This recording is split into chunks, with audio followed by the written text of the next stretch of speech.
Kamere azalaki nzete ya mubesu tala nde basaliye ebongo bino bato banzeta kokauka, c'est-à-dire état de droit yango en marche. Soraya Azaï, la fille biologique, il y a Jabedel Mpiana Chituka, tout le monde a yebi yango na Congo. Papa na ye, papa na a fetaka na 2001, na 2001 a fetaka $1 million. Pour nanga kutu bakatile muke. Maman, oyebi et là on a regretté ça nini. Biso moninga yo, je crois bato na nanga na bilili. Ngayo na pesaka caméra conseil na chaîne na télévision na ye. Na deuxième riz. De ceux qui bazo la nanga même bato INC batalanga bien. Nazo linga koloba likambo ya Abe Minaku. Toponaka bango po bakende parlement babanda ko soulever ba motion inutilité. Et loko ye azo linga ko sala wana azo attaquer peuple congolais. Nous venons de suivre un cours magistral ex cathèdre de la cour. D'abord, on a suivi la pédagogie par laquelle la cour a procédé. La cour a procédé pour démontrer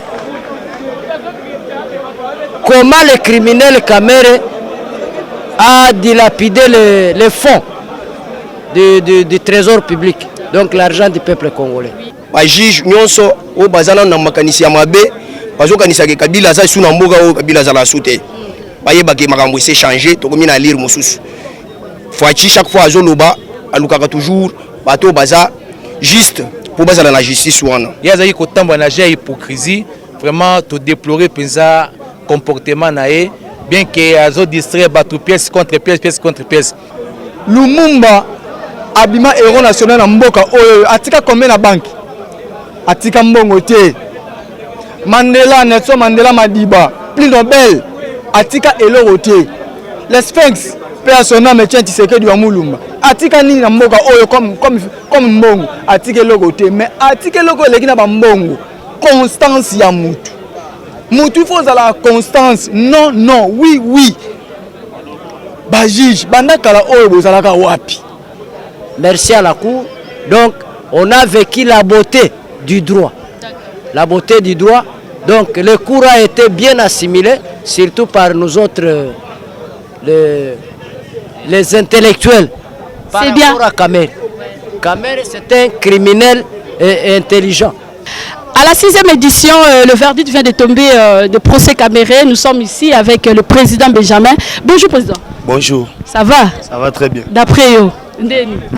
Bien. Kando zomona. Papa nangina baka tribunal a eu ordonné ba conviction ya ba compte. Yo mona ndeni ya mida ya ba onyo so masero bakanyango. Bon, ce tribunal a estimé que eza ba compte miyibi, ce n'est que normal bakangango. Ah oui. Et loko eza moyibi, to mona ngwata na quartier batekela yo chomba moyibi. So ba yo botola ba sengo pardon te ba botola elo la kese mena yeno. Kombo oyo banda kobengela yo moyibi, tribunal a confirmé que eza biloko moyibi. Merci beaucoup. D'après Yondi ba juge ba sali boye, c'est bon ba sali musala bango correct état de droit au mokonzambo ka banda ko yebisa biso yango to moni. Mais balobi mbisa bana pour la partie ya mutu. Il fallait présayer moko azala modèle na kotala kotikela ba juge to bato basala ka mambo ya droit ba contrôler ba yeba est-ce que au sein ndaku na osalité ezali pour moi na oyo so bomba moyibi na kati ndaku yeba ke un jour yoyibe pa voisin yamba bimisa ke libanda et ba juge ba moni ke no oyibi lelo sko face à mokili mo bando ba na bino bozo kosa bino IDPS bozo kosa makambo eza IDPS te lelo état de droit et monani et que mukolo moko alelaki ngana récupérer ka chapelene na chango na maboko oyo ndo simba na nini. Salut bien. Merci beaucoup. Merci beaucoup dans l'internet. Merci vous autres sur Congo Top News Monde. Papa nangina ye babalobi jamais Mwimba arrestation immédiate d'après eux. Te ko benga ngami mingi papa te benga Benjamin mwana suka. Benjamin mwana suka. Voilà. Bilile zo ke natango zo ba papa bazo mona nde papa mo so pe ne fois ça na non jeune moko boye azolo bela mambo politique. Olobi wando lo basoni. Non, on a lobby par rapport il y a Jeannot Mwimba. Balobi arrestation immédiate d'après eux ba juge ba sali bien ou ba sali bien te. Maman, et loko nde zabo remplacer Ligue des Champions. Oh Cristiano Ronaldo Messi mikolo bazo ki pe bango te. Donald Trump afanda ya zota la procès wana. Taso zo no muyibe be na wote bakangi ya limedi. Est-ce que on a au moins nous aboy. So ba yiba lo so moyibie. O ke ndaka obeti likofi. Pour au kasra blo to ba yiba yo. Imagine toi ce qu'on est donné ba tiangu bazo finga président de la République. Oh asalibu. Nzo rande ce que to découvrir no muyiba zara. Muyiba yo kelake mawate mama. So yo kele mawalelo a oyiba ebele lisusu. Ozo comprendre. So yo kele bango lelo mawalelo ça dit Jano mbote na kuna na beta moi tour Magami Golo va aller vous mouler, vous 3 fois par jour dans la prison. Caméra peut se sang. Merci beaucoup, Président Benjamin Monasuka. Et bon, on a mis sur le site de Kayo, avis na wezani par rapport à l'actualité. Avis na wezani. Avis na nga ezali boy. Nazo ebisa ba nyonso bazolanda biso. Eza bongo Benjamin Monasuka na esabino boy. Kamere azalaki nzete ya mubesu. Talande bazali. Et bongo bino bato banzeta kokauka. C'est-à-dire état de droit yango en marche. Tout le monde peuple lelo. To yaka na biso boyete baye boyeka pona nini to communier to sepela benanga non état de droit botamagi parce que oza mwana mi balé bébé ali boso to botaka zaki bébé gratuité après 9 mois le président de la République to botaki gratuité awa siko to moni état de droit en marche bon to ko esengora atala papa verdict to koya d'après yo ouais mais justice ça musana moi parce que au moni problème ezaki nini au moni mboko e baby parce que toi qui na justice. Alors, tu dois faire comprendre que tu vas que bunga kawana ba yeba le côté. Ba yeba que nation nyonso na monde et c'est levaka na justice. Mais biso awa mo kana biso kufi trop parce que côté justice ko to bosa na izaki na ngote. Maman, ezana ba te belé ba kota na sama belé parce que toi qui na justice na mboko yo. Vous comprenez? Ba boto la bobilo na makasi arbitrairement et ba pika ba crise ba kota na sama belé. Mais lelo yo président Félix a le big il faut état de droit. Vous comprenez? Donc état de droit ba to faut ba yeba que et ça lokola arbitre oyo ezotia bato nyonso à l'aise. Vous comprenez? Donc yo muto yo sala kamabe yeba ke ozana sor na yo. Justice c'est ça ngwana. Donc eloko esalami ba yeba ke makambo se bandi. Donc eza parmi biloko bandoko zanga biso lokola c'est koti. Ba yeba ke tozonga simate toujours tout ça marche de to qui na faire le bosso. Donc développement déjà ngo se bandi. Ah c'est bien le développement wana bato bata biso na Congo Top News ba yeba. Na wuli ba kateli caméra 20 ans, 10 ans, 2 ans d'après yo et ça lui 32 ans. Pour nga kutu bakatele muke maman oyebi eloko na regretter ça nini biso moninga yo je crois bato bazo na nga na bilili nga yo na pesaka caméra conseil na chaîne na télévision na na 12e ri de ceux qui bazo la nga même bato INC batala nga bien ils en 2018 vous comprenez pourquoi na pesaka caméra conseil maman biso to ça moni parti UDPS to ça bato to bundel état de droit. Alors, quand on a biso, tout ça a un objectif en soutien. Donc, il y a des gens qui ont UDPS, tant d'abord les autres ont tout le monde, bino UDPS c'est bonne la ganine. Pour te regarder biso que biso to bonne la koiba. Oh, to la rabasa batu non, biso to bonne la état de droit, na démocratie, na bonne gouvernance. Alors, quand on a passé conseil, ngabi papa. O wuti koto wuti, o yebi ke yo ba pesa kombo bikende bizonga, caméléon. O changera ba couleur. Biso to ndimi risque ya kondima ko sangana na yo au moment où yo za na crédibilité. Mais totali bon, ndeko caméra biso loko to retirer signature na Genève, yo pe Hollandi. O sengi pe biso ko est-ce que to ko sangana te? OK, to ndimi. Ouais. Totali mabenyo so yo salakati. Mais to lobaki nini? To côté yaye akoyoka azamutu. Ba réponse yo ngoto bandoko pesa bato na cité, ba bandoko tuna biso bino bon ndimo sangana tipona. Mutu achanga couleur, caméléon. To lobaki to côté yaye akoyoka. Alors, tout ça là qui tout est qui caméra. Nous on appelle ça conseil, na caméra, na scène na télévision na même si on a bien des caméras, ah on s'en a de pes, il y a que biso état de droit, état de droit, démocratie. Ce qui aux akana mabe au salaka, papa erangotika. Parce que to boy tango ko sala mabe, et ce ko ko sort na yo, lelo maman na ibsuna rappelle le moko, et que bata yen scène na seki ba ondambwa, lelo ba komo lo banani, oh te, ils en ont makamambon hôtel de tournement, ils ont makama politique wa. D'après le conseil, ça qui est dans ma toile, il est comme agité. Mais maman, mais ce qu'il y a, il y a des bêtises sautées. Les gens comme le boko, ils ont ma politique. La politique, on a fait ça conseil. Est-ce qu'on a caméra ça à détournement? Pas encore. Et qu'on détournement après, on a fait ça conseil bien avant. Vous assure. Mais oui, mais nous avons constaté, journaliste na bango ya pembe. La chaîne na bango a fait ça journal. Yim ta salanga interview. Ah, on a 10e, na petit boulevard. Aïe makamona zoloba. Na fait ça caméra conseil pour que akwa na mbebate.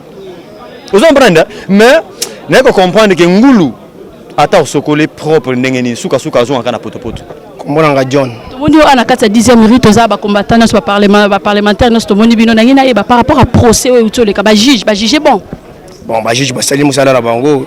Sali musala na bango to zelaki au peuple congolais nyo so zalaki ko zelaki non. Jugement et sali manamboka. Yango nde salemi to sepeli. Ndenge legi to applaudir pour na ba juge. Ba juge faut ba continuer boye tina suka. Faut ba juge nyonso o bazana na makanisi ya mabe. Bazo kanisa ke Kabila za suna mboga o Kabila za la soute. Bayeba ke makambo s'est changé to komi na lire mususu. Foachi chaque fois azoloba alukaka toujours bato baza juste pour bazala la justice wana. Pour bazala la justice wana basala musala ya malamu. Et là mugena lingina bakisa pour na VK a minimiser adversaire. Comme ba coach balobaka. Adversaire azo minimiser aza déjà na cahier d'adresse. Ayebi place azo kende na makambo nyonso ndenga zo sala. Donc VK ayaki pour nous servir Foachité. Tout le monde yango. Pourquoi à rendre un mauvais service. Foachi a lancé un programme d'urgence il y a 100 jours. Pour être comme ça programme d'urgence il y a 100 jours à réussir peuple. Alors mona ke non, mututo chaki, azana ba idée malam. VK ba responsabiliser misala, salisa misala. Yonde na pesio makambu na maboko, salisa makambu. VK a servir ne Foachité, yé azo minimiser adversaire aussi longtemps que mutozo azo minimiser azana cahier d'adresse. Azana cahier d'adresse, makam nyonso eza déjà établi. Donc ndenge na pesio musalo sala ero compliqué ngana tamboye yo kozala na makala ngana zo diriger toujours Congo. Yango nde tozo mona lelo. On se comprendre. Foachi lobby sont des moutons et ya na Congo qui échanger couleur et ya na beauté mususu. Bango baliembongo. Tout le monde sont des moutons ils aussi là des. Bazo finga toujours Foachi. Kaka ndenge mwana kolia lobby awa muyibi oyo ba finga ka mikolo nyonso azo yiba yo ezo salo pasi na motemo. Donc herbe ko bele la ka moyibi yo pe ko kende po beta. On se comprendre. Ah ndenge salemi lelo. Ba yebisi kamere to bongisa vie ya basoda. Social ya basoda ebonga ya ba policier ebonga bazala bien. Bazo confiance ya Foachi. Kamere pona ya moni yango mabe il faut balia mbongo wana na ye na Jamal. Basoda bazo anda kote. Balala kana banda kwa batol. Basufraka toujours. Yazala na badip yemoko mapangu ti na France. Mama. Mwana ya 23 ans na lupangu azana ye riche ami yebiteke na zalaka riche. Azo situka. Mais eza makambo boya normal o tozo vivre na mboka. Eza yango te. Eza yango te. Siko yo commentaire sur ba juge monde ni pas ça commentaire d'après ba pour na ba juge. Pour na ba juge. Non, mais juge wa sali musala malam. Cour constitutionnelle il est compliqué biso. Abenga juge que non, o telemisa na sursoir makambo. Na sursoir ndenge nini yo ba pesio makambo ebele o kati bien te. So oui o yanga ila sursoir lisusu. Te yanga fona kata ngo meti na suka batu batalaki match nini bakota leko na suka te. Fono 90 minutes ya match ekoma ba siffler match esila. Ndeni yo zo bisanga na kata match na 70 minutes. Eko kata na te. Faut match esila jusqu'à 90 minutes. Batu nyoso beta maboko. Et bon d'après yonde bako ba bi na Jamel a pesa 20 millions de dollars azana ngo kaka. Mais Jamal a lobby que aza grand commerçant. Aza économiste ya monene, aza opéra ya monene, sala ka ba kope minene. Aza na bambongo partout dans le monde. Ako benga te na téléphone ba yele bambongo wana ya sala nango. Wasi ako kufa jamais pona 1 milliard, pona 100 millions. Aso ki sambongo wana sa muke 20 millions ça ni pona Jamal. Jamal muto aza na bambongo belebo. Mubia Inkole Patrick nangaki pena pesa moi commentaire sur musala ba juge. En tout cas, d'abord, nous avons félicité le chef de l'État, Félix Antoine Tshisekedi Tshilombo, na courage au Azaki Nango pour instaurer l'état de droit.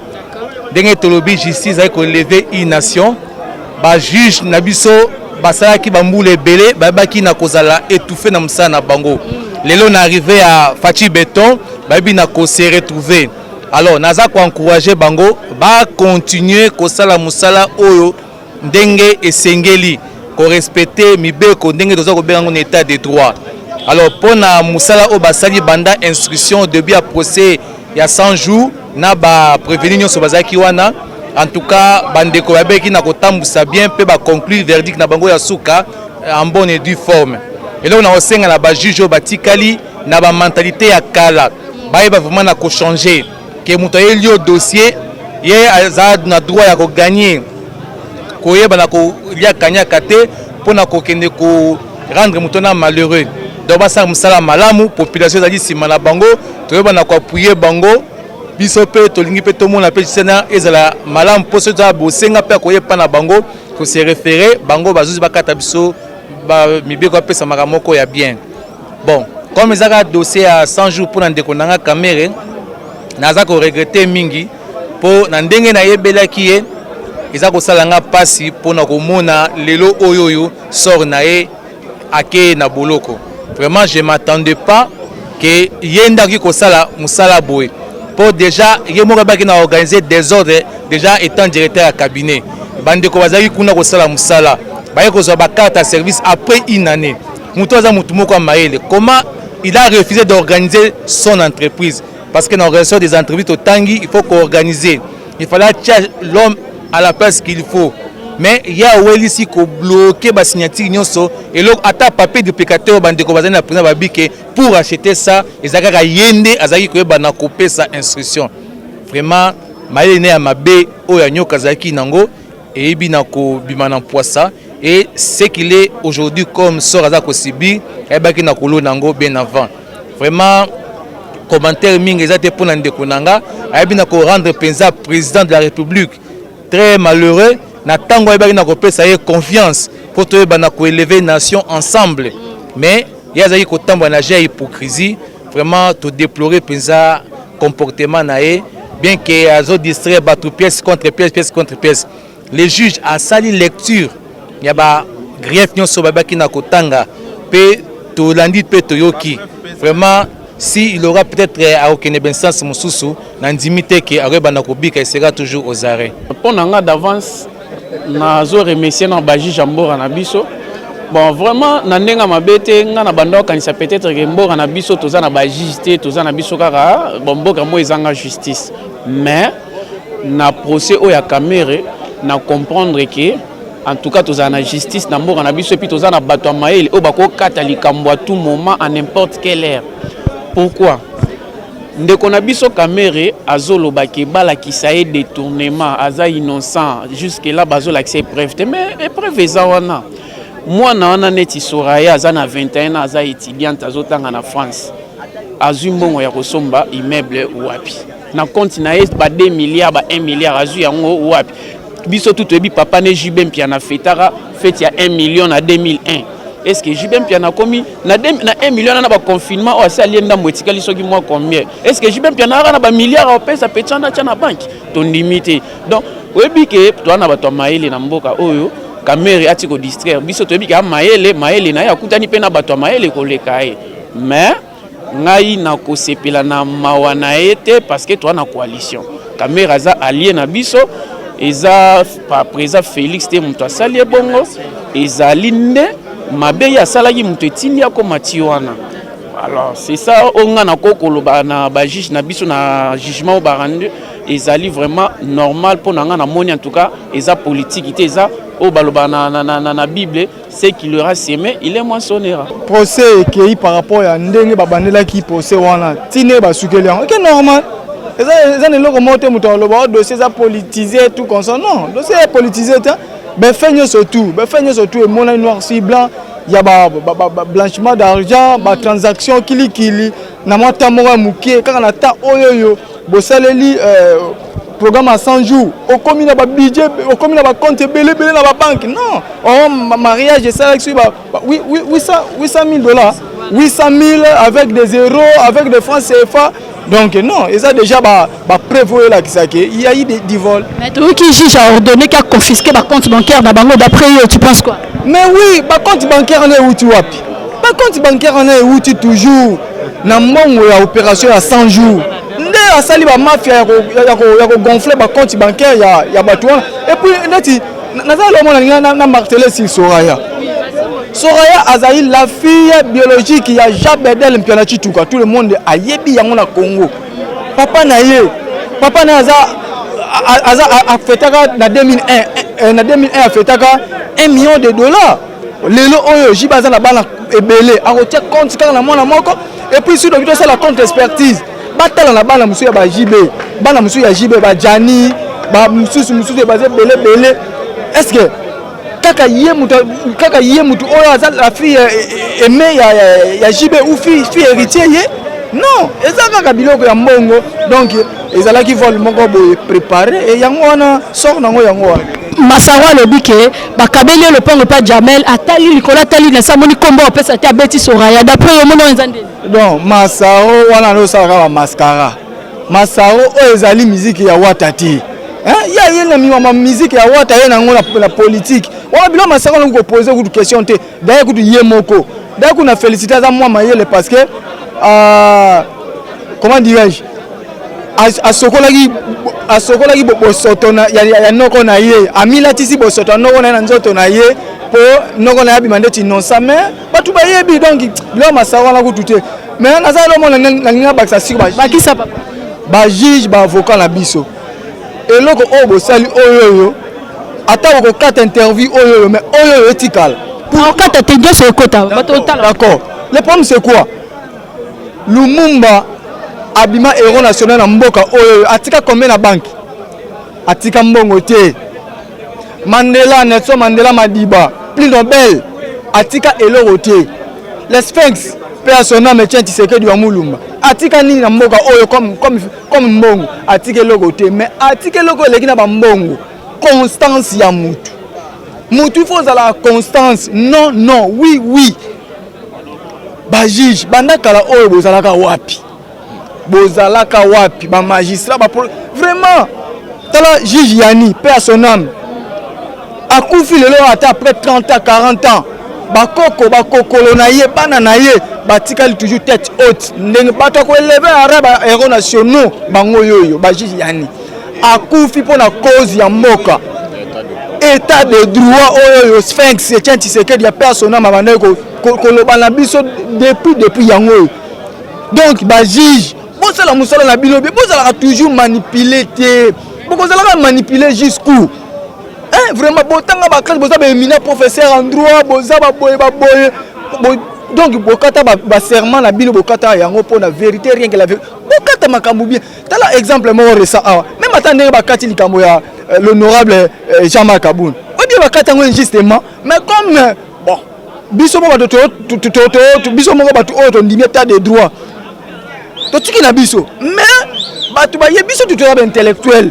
to yebi ke ba kati likambo ya Jean-Marc na moi ba marque moko be mais justice et kati to sa genué totiki na biso mais ba juge ba papa na ngai ba jeune ba frère oyo bolinga bo sala métier wana bo sala eza boulot mo noble bolinga te bo sala manipuler na ba politicien tala muto lokola nani honorable Beminako eloko lingo sala wana parlement eloko wana nini papa après omi bengo yo za professeur éminent professeur na campus bato pe blongi balanda yo mais non c'était honteux eza honteux honorable Minako loi nini yo lingo sala wana loi nini oyo lingi o proposer eleka boza la nation air moko botela ba pays bangana eza se développer ya biso sa genoa kaka likona na bino debo ba mbongo ebele bovanda elo musuni maman bonjour maman nangai bonjour maman na mono na kasa bato belebe maman ko se présenter nazo se présenter naza combattante ya parlementaire de Bouya 10e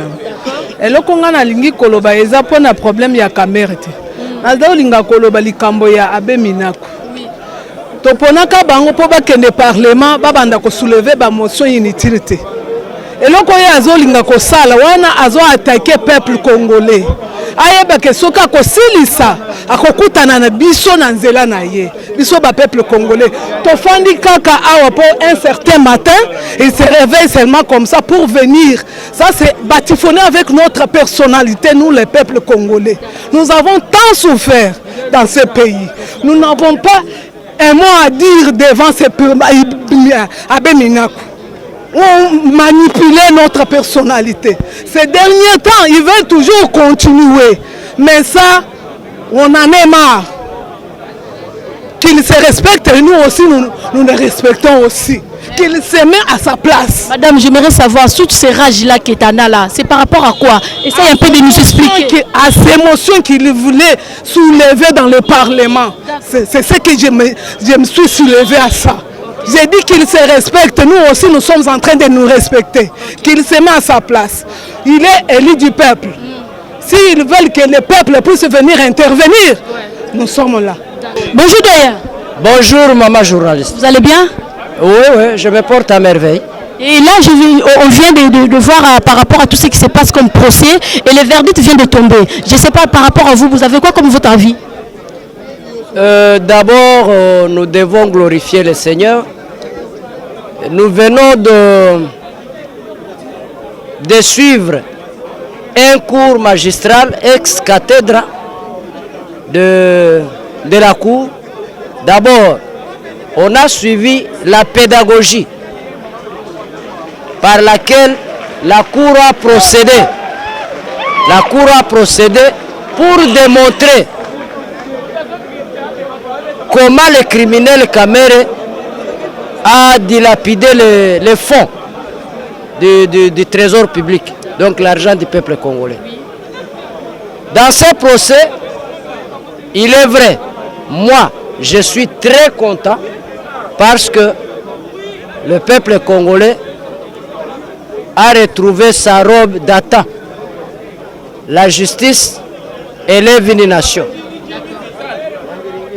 Aujourd'hui, nous venons de constater que tout le monde n'est pas corruptible.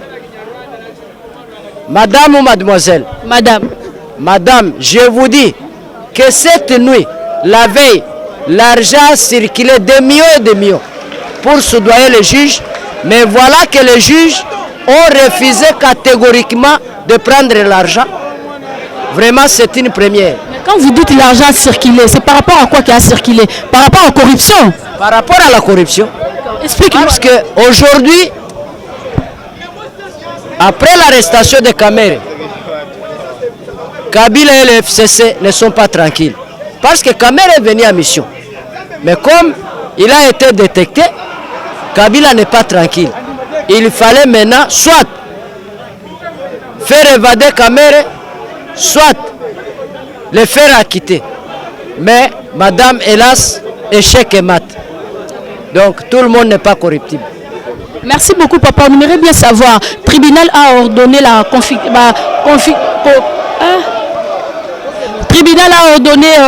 confiscation, il y a un compte bancaire.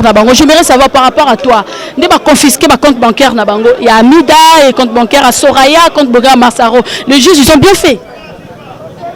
D'ailleurs, en matière de droit, lorsque vous avez détourné les deniers publics et vous avez usé de ces derniers à acheter ou à faire quoi que ce soit, la Cour a la compétence de confisquer tout, sauf rien.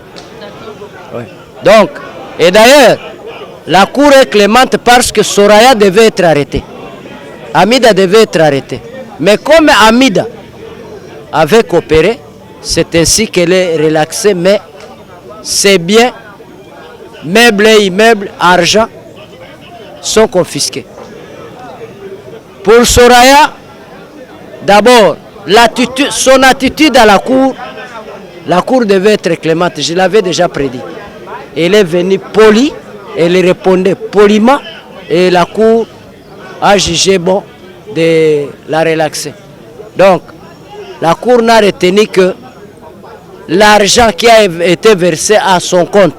Mais là où Soraya a commis une grosse erreur, comment quelqu'un peut vous envoyer l'argent et vous ne connaissez pas sa source? Mais merci à la Cour. Donc, on a vécu la beauté du droit. La beauté du droit. Donc, le cours a été bien assimilé, surtout par nous autres, les intellectuels. C'est bien. À Kamere. Kamere, c'est un criminel et intelligent. Et parlez-nous un peu de l'arrestation immédiate de M. Jeannot Mouima. Jeannot Mouima devait être arrêté parce qu'il a détourné aussi l'argent de l'État. Il a 2 ans de servitude pénale principale. Donc Jeannot Mouima a détourné aussi parce que les biens de l'État étaient exonérés. Il a utilisé les fonds alloués aux faits de prendre les conteneurs, il a utilisé à sa guise. Donc, il a menti à la cour. Et M. Kamere vient d'être condamné plutôt de 20 ans, de 10 ans, de 2 ans. J'aimerais savoir pourquoi 32 ans? Non, on ne l'a pas condamné 32 ans. Par contre, madame, eu égard aux infractions, aux multiples infractions que Kamere a commises lors du détournement intelligent, il devait couper la peine de mort. Mais la cour a été clémente. Merci beaucoup. Ici, je suis précis. Ceux qui connaissent le droit, ils ne peuvent pas me contredire. Donc la cour a été clémente. 20 ans de servitude pénale principale et travaux forcés, confiscation de biens et dommages et intérêts de plusieurs millions. Parce qu'il n'a pas volé seulement pendant les 100 jours, avant même les 100 jours. C'est un voleur de longue date. Et aujourd'hui, je tiens à dire à nos amis de l'INC, ce n'était pas un procès IDPS contre l'INC. Ce n'était pas un procès politique, mais un procès judiciaire. Et ce n'est pas le président de la République qui a instruit à ce que Kamere soit jugé ou condamné, non. C'est le gouvernement de la République, depuis février de cette année-là, lors du Conseil des ministres, qu'on a instruit à la justice de diligenter une enquête minutieuse sur les dossiers pour les travaux de 100 jours. Et le ministre de la Justice, bien qu'il soit de l'IDFCC, ne pouvait faire autrement. Il a accepté et on a choisi les juges. Les juges ont fait 6 mois à l'extérieur pour mener les enquêtes. Ce n'est pas une affaire d'aujourd'hui, ça date de longtemps. Et aujourd'hui, nous avons eu gain de cause. On a attrapé les voleurs et il est condamné. Si on peut vous laisser le micro pour dire dans 1 minute, depuis le début jusqu'à présent, vous allez nous dire quoi? Depuis, par rapport au procès, si on vous laisse par exemple le micro, je vous laisse le micro, et que début des procès jusqu'à présent, c'est que le verdict vient de tomber, dans 1 minute, vous pouvez nous dire quoi? Bon, depuis le début du procès jusqu'à nos jours, nous avons assisté à l'enrichissement d'abord des matières, des droits.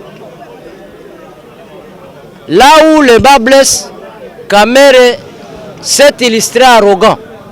Il pensait qu'il est le plus intelligent et pourtant il avait affaire au professeur. Je m'excuse. Il avait affaire à des professeurs de droit. Et voilà que son arrogance a payé. Aujourd'hui, il est condamné à 20 ans de prison et de travaux forcés. Merci beaucoup, doyen. Bon après-midi. Pour clôturer, je pense que cette condamnation, même nous l'IDPS, les cadres de l'IDPS, les combattants de l'IDPS, les cadres de l'INC, que ça soit une occasion pour assimiler les leçons pour qu'un jour, nous ne soyons pas rattrapés comme Kamere. Parce que la justice a déjà commencé son travail. Merci beaucoup.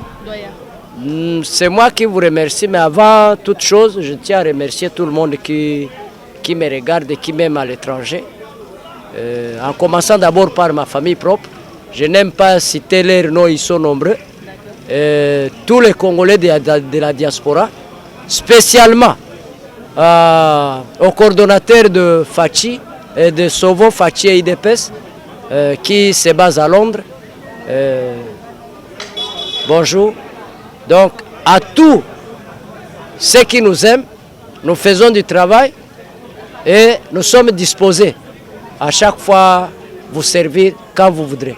Puis surtout, nous avons 2 groupes à battre. Nous avons bateau balingaka changement ya mboka, na balingaka changement ya mboka ti. On comprend.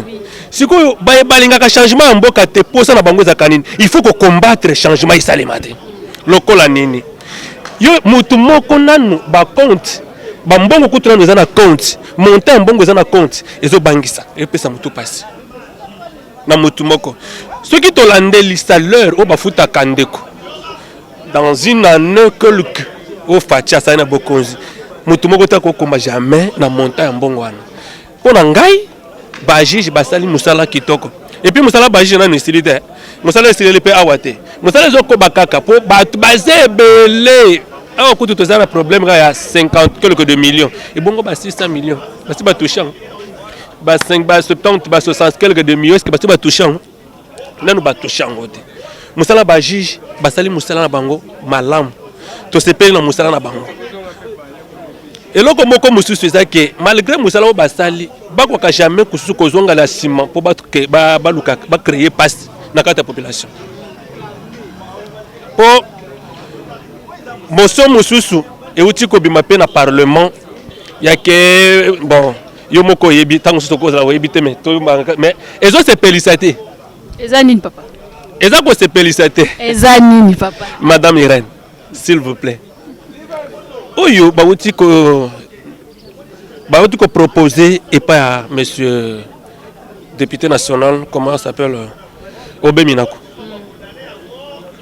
musala wana pe makambo wana proposition na wana eza bien te to sala musala toza ko respecter mutu na esika na ye population azana tante ya komatalisu na balabala pour sa population ndengo CG na parlement sala musala na yo bimisa résultat ya malamu pour la population ce qui comme ko bimisa ba moto pour la population yeba ke population ko isla moto koleka ba moto mususu po nyonso tout tozana ngaka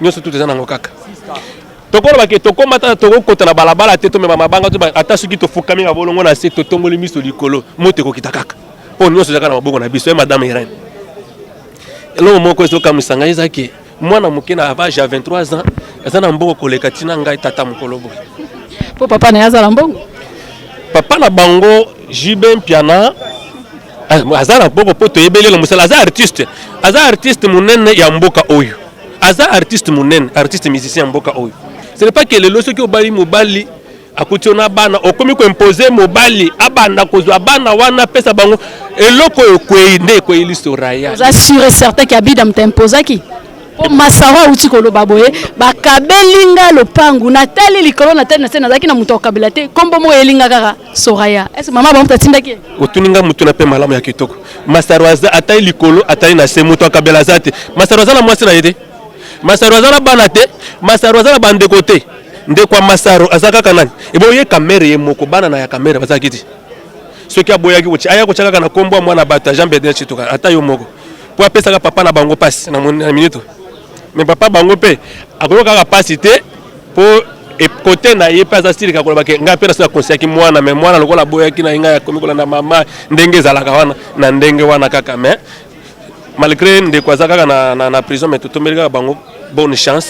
Eh ben, merci beaucoup. Nous sommes arrivés à la fin de notre émission et on était là sur 10e rue. Elle équipe très bien. Le parlementaire, il y a IDPS. Bazala Kiwana, Mounamutapesi à Vinaye. Tolingi Kato remercier les parlementaires. Dans ce 10e, ils étaient tellement gentils. Mbibiso bien. Et puis nous salons Biso Peto Sali bien. Toki Bango, nous sommes balobi. Tolingi Peto remercier les combattants, Batonio, parce que pas y besoin. À Paris, te remercier Bilo, sans oublier Noli les sages. Celui qui était derrière la caméra, je tiens vraiment à te remercier Yannick Youra. Merci beaucoup Namsala Kitoko.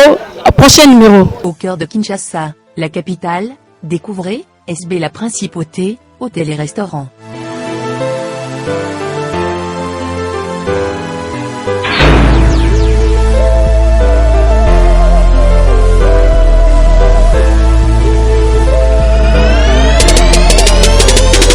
Cadre idyllique, pour votre détente. Notre restaurant-bar vous accueille, pour votre plus grand plaisir. Entre amis, ou en famille, passez d'agréables moments.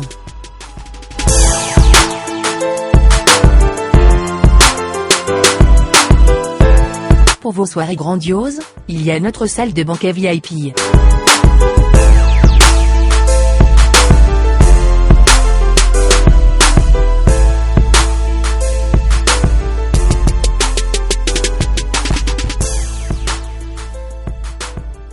Pour toute location de salle, une suite est offerte aux mariés.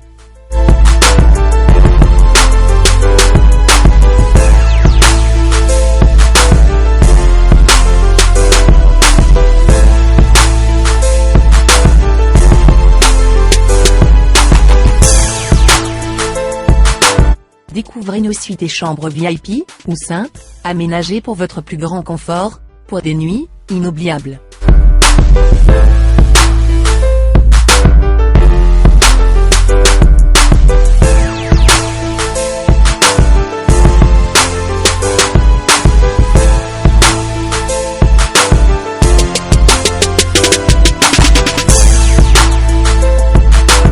Rendez-vous dès aujourd'hui, au croisement des avenues Kassavubu et Inésia, dans le quartier Matongé de la commune de Kalamou. Contact 243 81 513 20 60 plus 243 99 99 14 310.